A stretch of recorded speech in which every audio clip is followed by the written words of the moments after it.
Magluluto naman tayo ulit guys sa ating pangulam natin sa ating panghapunan ngayon. Ito muna natin ang ating mga lamas. Atin munang ginigisa natin. Ito, sibuyas at bawang natin ang una nating ilagay.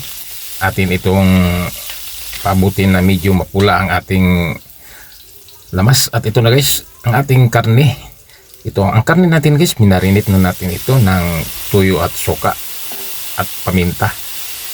Ito, hindi na natin dagdagan ito ng pangtimpla natin guys, ang ating niluluto ngayon. Kasi nga, ang minarinate nating tuyo naman ang nagdadala sa kanyang timplada. Hindi natin dagdagan ito ng asin. At idagdag na lang natin ito sa ating pagluluto guys. Ang ating na lang pangpasarap natin sa ating niluluto. Kaunting magic sarap ang ating ilagay. At saka naman kaunting bitchin ang pangpasarap natin. Hindi na natin ito dagdagan pa ng asin. Atin isang takpan saglit. Ito naman siya guys. Medyo maluto naman ang ating karne. Atin ang nilagay ang ating bagyo beans. Bagyo beans itong sinawag natin sa ating karning niluluto natin ngayon guys. Atin siyang ukay-ukayin. Kung halo-haloin muna natin upang magka pareha ang kaluto sa ating bagyo beans. Ito ating halo-haloin. Ito na siya guys ang ating pangulam natin sa ating panghapunan ngayon. Ating takpan saglit ulit. Siya. Ating ilagay ang ating carrots at saka naman bell pepper.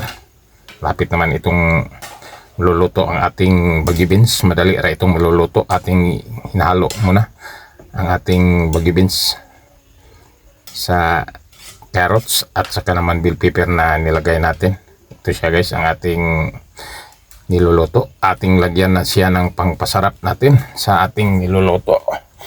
At dagdagan pa natin ng iba pang pangpasarap. Konti na lang kasi nga may magic sarap namang nilagay natin sa ating niluluto ngayon na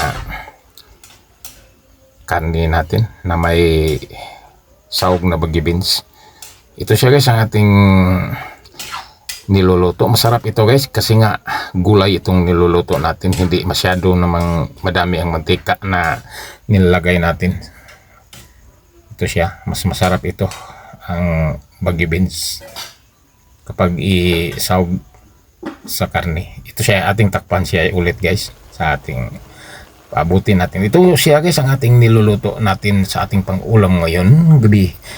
Ang karne natin na may sahog natin bagyo beans para sa ating panghapunan na ulam ito. Handa ito sa ating kainan guys. At ito na. Atin na itong kaunin. Kasi nga luto na.